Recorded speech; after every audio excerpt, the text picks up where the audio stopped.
Hey everybody, here we are again. Today I'm making gluten-free McDonald's copycat chicken nuggets.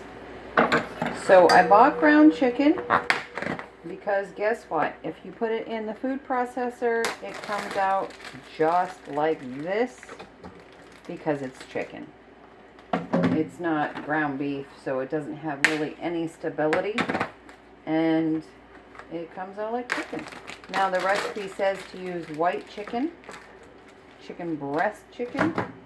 I'm using a mixture of white and dark. So it's going to come out, I think, a little more flavorful. Cooks the same. So we've got our 4 packages here, and each package yeah, each package is 1 pound. So that's 4 pounds of chicken. Now this one has a little more white in it, so it's probably got a little more fat in it than the first 2 that I put in here. I don't know if you can see the difference, but when you mush it up, it doesn't have the stability, the thickness of ground beef per se. Now the fat's going to add a little extra flavor. So I don't need to put this in a food processor. If I was using a regular chicken breast, just like a chicken breast, not ground chicken, then I would definitely have to put it into a food processor and get it to this consistency. So the recipe also says to add some garlic powder. So we're going to add some garlic powder. And probably about 2 to 3 teaspoons for this much meat, and 2 to 3 teaspoons of onion powder, and then some salt and pepper to taste. It says like a teaspoon or 2, but I'm just eyeing it here because I'm not allowed to have a lot of salt. But I'm using sea salt. Sea salt is good for you if you have kidney issues, etc. And then a little bit of pepper. Probably maybe a half a teaspoon. So sometimes with these recipes they say like use so many chicken breasts, but that can differ depending on where you're buying them. If I bought them at Walmart or Aldi's, they're going to be humongous chicken breasts. So I'm going to end up with a different amount than if I bought it somewhere else and had a smaller chicken breast. So I'm just kind of eyeing it. There will be flavor. So we're gonna go ahead and mix this up fully, and then we're gonna form some little chicken nuggets and put them on a pan. All right, see you soon. Hi there, we are continuing to make our chicken nuggets. So I had an unfortunate incident, and my video on how to form the chicken nuggets has disappeared. So here I have a tray of formed chicken nuggets, and you can make them this thin, or you can make them a little bit thicker.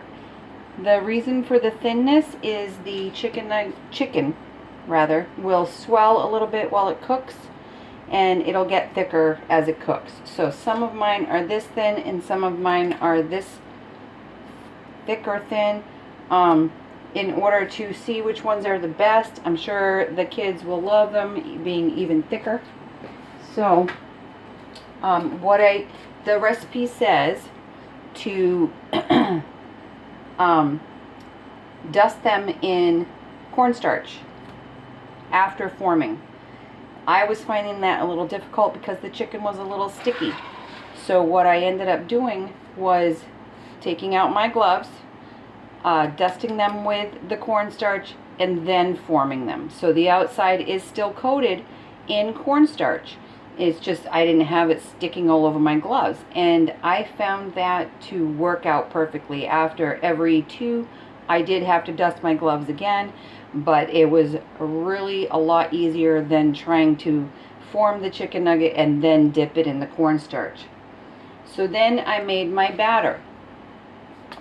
And so these are like a McDonald's copycat. So it's a batter and not dipped in egg and then flour after, like a coating.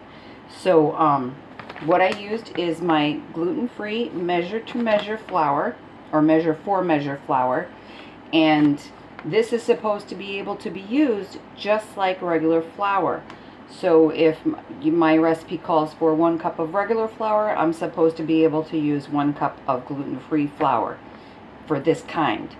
If you're getting cake flour or gluten-free all-purpose flour, then the gluten-free other flours do not do measure for measure. This is mixed precisely for this purpose. So don't get, gluten-free all-purpose and think that's going to work just the same. It doesn't. And the gluten-free cake flour, the all-purpose in the cake flour, or the gluten-free bread flour, those are good for other uses. The gluten-free bread flour is very close to the gluten-free 00 flour, and those are best used for pastas and pizzas, pizza dough, just like regular 00 flour would be used for pasta and pizza dough. I am going to be trying that in my next video.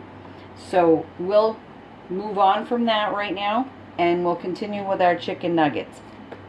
So I did already mix the batter because gluten-free flour can sometimes be a little more lumpy. So I wanted it to be able to sit and soak up the moisture in whatever lumps were in here so that it becomes a smooth batter. So the recipe for this was the same spices that I used in the chicken, approximately the same amounts. It really goes by flavor. If you like a lot of garlic and onion, you can use the 2 to 3 teaspoons. I'm thinking the batter probably doesn't need as much because there's already spices in the chicken. So maybe just a teaspoon in the batter. So it was the onion, powdered onion, and the powdered garlic. And I threw a little bit of ground mustard in here, some salt and pepper, and it calls for 1 cup of measure for measure flour, or regular all-purpose if you're not doing gluten-free, and then 1 cup of water. So that every cup of flour would need 1 cup of water. So I'm hoping that this batter turns out the same way as the regular flour batter. And so what I'm going to be doing is coating these in batter and deep frying them.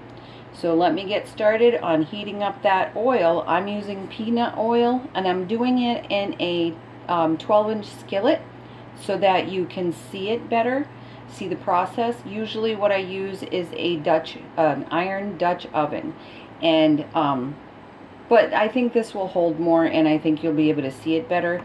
So that is what I'm going to be using today, and I will be right back. I'm back. I am currently heating up the oil. As you can see, I'm using an oil thermometer. When it gets up to about 300, between 300 and 350, it is hot enough to start cooking the chicken nuggets. And I understand that a lot of people would say, oh no, it needs to be up to 375. Well, I found out that on this stove, with this pan, with this oil, 375 is not really achievable, and anything between 300 and 350 fries really well. So it could be my thermometer. Maybe it's actually hotter than it really is. So there's also the option to use a candy thermometer. They are good for high temperatures as well. I try not to, simply because it's glass, but it has worked in a pinch, because again, they're good for high temperatures. If you're using another kind of thermometer, you're gonna see that on the dial it does not reach the temperatures that you need for oil. Another option to test to see if it's hot enough is a wooden chopstick.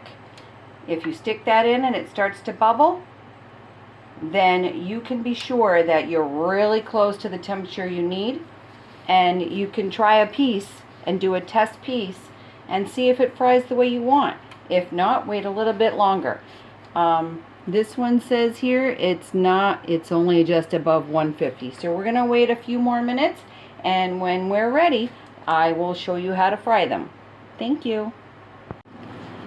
We're still waiting for that oil to heat up, and I just realized that I did not mention the eggs. I apologize. There is an egg in the recipe I gave you for the batter. You can choose to put an egg in your ground chicken mixture or not. I didn't in part of it, and I did in the other part of it, and it seems like it made it more sticky. So I wanted to omit it in the first part to see if it came out the same texture and everything. And I will let you know once this is completed. But like I said, you can choose to put an egg in your chicken mixture or not. And but definitely put one in the batter recipe that I gave you, and which is 1 cup flour, 1 cup water, the ground onion, the ground garlic, some ground mustard, or you can use regular mustard if you don't have ground mustard. But for that, if you did not have ground mustard, then I would put probably a couple of teaspoons of yellow mustard. If you do have ground mustard, I would use like a half a teaspoon, and then salt and pepper to taste. So that also includes 1 egg. Stir that up with a whisk, and you're good to go. Looks like we're nearing the temperature that we need. So I'm going to go ahead and batter. I'm going to turn down this heat a little bit because it tends to get out of hand if I do not. So I'm going to take one of these, which I had put in the freezer after they were formed. With the cornstarch, you put them in the freezer. I'm terrible at this, giving you this recipe all at once apparently. But you put it in the freezer for at least an hour. These were in the freezer for 2 hours. So we're going to dip this in here in the batter.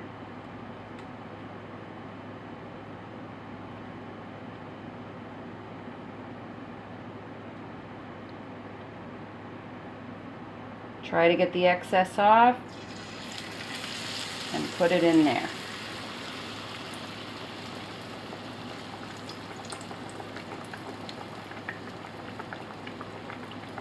Sometimes the flour and egg coating idea works a little faster.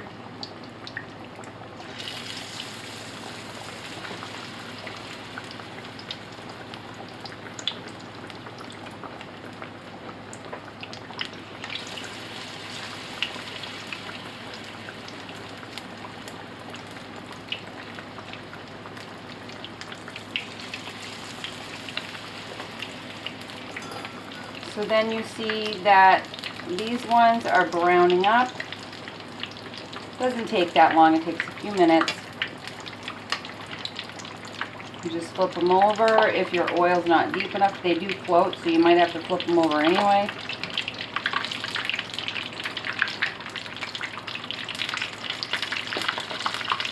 Oh, see, it's starting to sputter. And that's what I was trying to avoid with the high temp. In the event that it sputters too much, you've got this right here. You got a grease guard, and those can cook without sputtering grease all over your kitchen and all over you, because that's the biggest issue, is sputtering all over you. This is a spider, by the way. Really easy to find. You know, but if you don't have it, you can use a silicone rubber spatula to flip them over. That doesn't melt.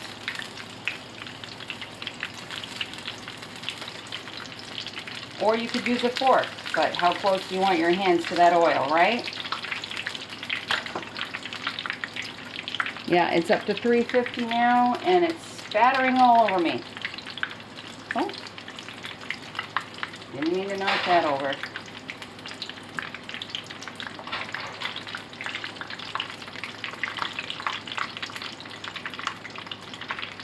So it's basically a couple of minutes each side, or when they turn golden brown.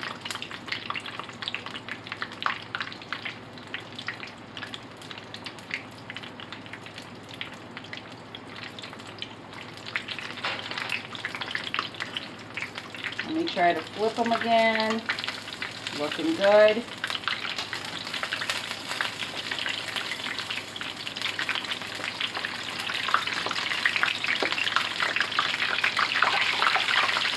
Yeah.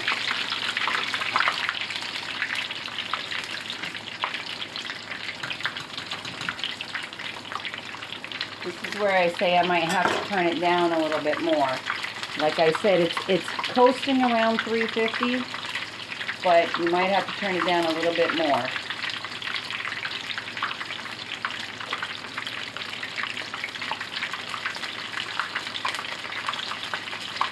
As the oil sits there and cooks, it may drop in temperature when you add the cold items, but then it heats right back up and it could get out of control if you're not watching.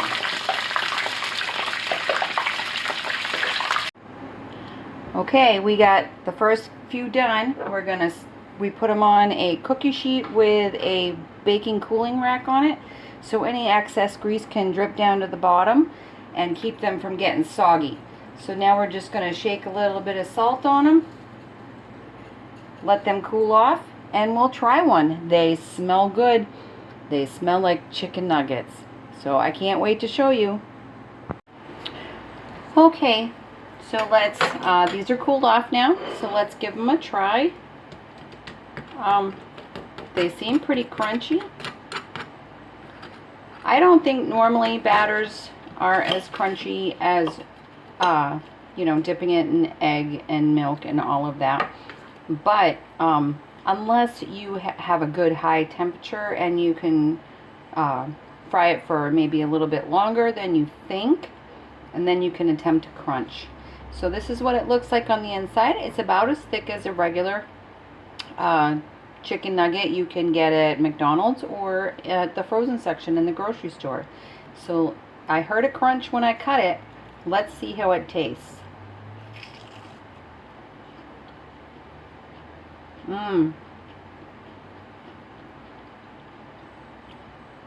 So a few minutes each side will get it cooked all the way through. But if you want to get that extra crunch, you could do it even longer. I would say probably up to 5 minutes each side. After, you know, 5 minutes, and then flip it in 5 minutes. And that is what the recipe says. I just was concerned that they weren't cooked enough after a couple of minutes. So, so I did definitely go the 5 minutes each side. And again, hear that crunch.